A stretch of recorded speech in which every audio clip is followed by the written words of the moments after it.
Bien, soy Maite Garrigós. Estamos en la colección de los vídeos de la prueba de madurez para poder entrar en módulos de formación profesional, grado superior o grado medio, o bien escuelas de diseño o bien escuelas de arte. Bien, la literatura, el examen que tenemos que hacer de literatura, que es común a todos los centros de casi toda España, ¿de acuerdo? Nunca digo toda porque no lo sé, pero vamos, de la mayoría, pues vamos a tener que estudiar la cronología de la historia de la literatura, ¿vale? La edad antigua, la edad media, la edad moderna y la edad contemporánea, es decir, una línea de tiempo desde que empezó siglo cero hasta el siglo XXI, todo lo que hemos visto, ¿bien? También nosotros por lo menos en nuestro centro tenemos ese temario, ¿bien?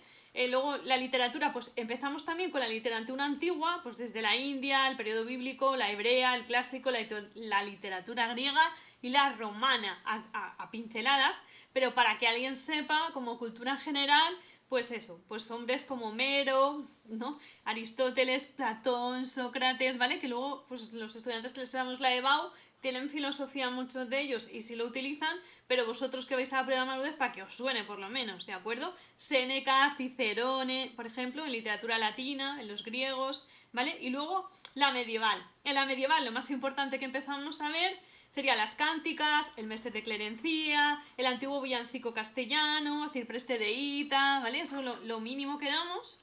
Cantares de gesta, el cantar del Mío Cid, etcétera, ¿no? El Don Juan Manuel, el Conde Lucanor, ¿vale? Y luego ya pasaríamos al siglo...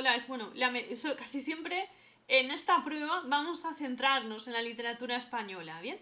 Entonces, porque es que si no son tantos que no nos da tiempo, ¿bien? En el siglo XV pues vemos también los libros de las caballerías, obviamente Cervantes y Don Quijote de la Mancha, libro de cabecera, ¿de acuerdo? Y a partir de ellos, pues a Ciprés de Tabaleja, Fernando Rojas, etcétera, ¿no? Es un poco lo que vemos, ¿de acuerdo?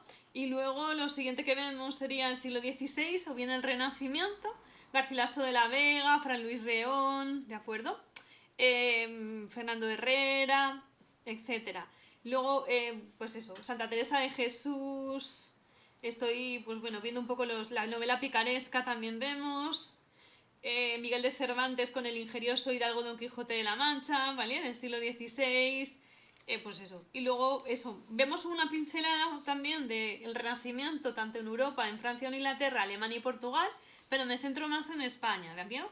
Siglo XVII, lo mismo, el siglo de oro español, pues vemos a Góngora, Quevedo, no sé, Lope de Vega, Calderón de la Barca, Tirso de Molina, Saavedra Fajardo, etcétera, ¿no? Son los básicos en España.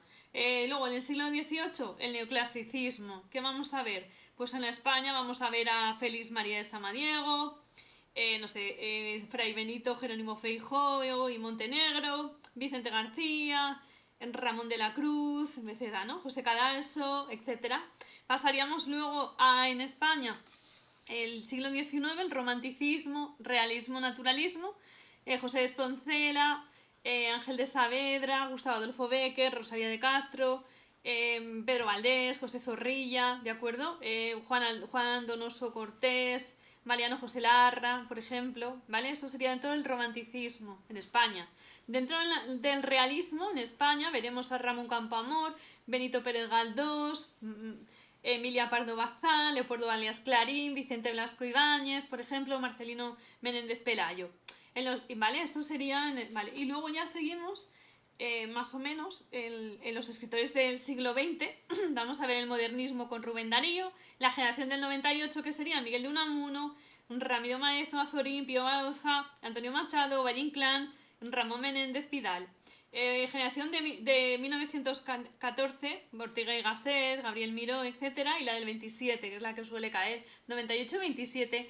La generación de 98 y la generación de 97 es la que siempre caía antes, ¿vale? Pero luego los exámenes, los últimos años han puesto algo del Renacimiento y otro año han puesto algo del Barroco. Luego no podemos ceñirnos a hacer la quiniela de todos los años, no sabemos si cambia el tribunal y no sabemos el examen que nos va a poner. Luego hay que estudiárselo todo, ¿bien? Literatura española, historia de literatura española. Vale, entonces, luego vamos a ver de la generación del 27, Federico García Lorca, Vicente Alexander, Miguel Hernández, ¿de acuerdo? Pedro Salinas, Alberti, Rafael Alberti, etcétera. Y luego pues veremos también en la generación posguerra civil ¿de acuerdo? Pues eso, veremos a Miguel Delire, José de Cela, Camilo José Cela, José Hierro, Miguel Miura, bien, por ejemplo, ¿no? Y luego, pues es un poco esto, lo que va a caer.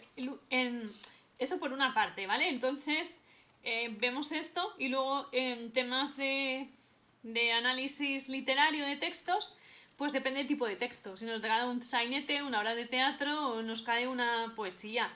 Poesía, pues lo que he dicho antes. Pues tenemos que saber el tipo de estrofa que es. Si es un villancico, o si es un soneto, un terceto, una copla, ¿vale? Eso es básico. Tenemos que saber analizar, contar, qué es una sinalefa, si no, los diptongos, etcétera, el número de sílabas que tiene, si es arte mayor, si es arte menor, que eso lo vimos en clase.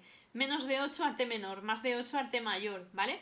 Igual a 8 menor, ¿vale? Y a partir de ahí, pues poner el tipo de estrofa, el tipo de arte, si tiene rima sonante, consonante, etcétera. Y luego tenemos que analizar, lo último sería, pues las figuras retóricas se llama, ¿bien? Entonces los análisis de textos literarios son más complicados que si nos ponen un texto normal, un discurso, un periódico, un trozo de un libro. ¿Por qué? Porque tenemos que, a la parte de analizar lo que dice el texto, ¿de acuerdo? De notativo con notativo, luego tenemos que estudiar también el tipo de estrofa, qué quiere decir con ello, a qué pertenece, etcétera. Entonces son como un doble análisis, que lo hemos visto en clase, por cierto, dentro del análisis literario, ¿vale?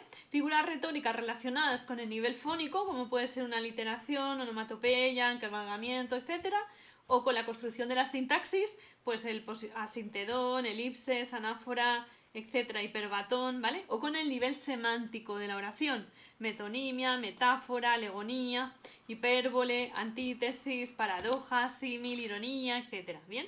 Entonces es un poco el resumen que quería haceros para que sepáis de qué va la literatura de este tipo de obra, ¿bien? Nos quedan menos de 10 días para el examen, así que poneos las pilas, señores. Bien, porque esto no lo regalan. Así que suerte a todos, nos vemos el lunes. Adiós.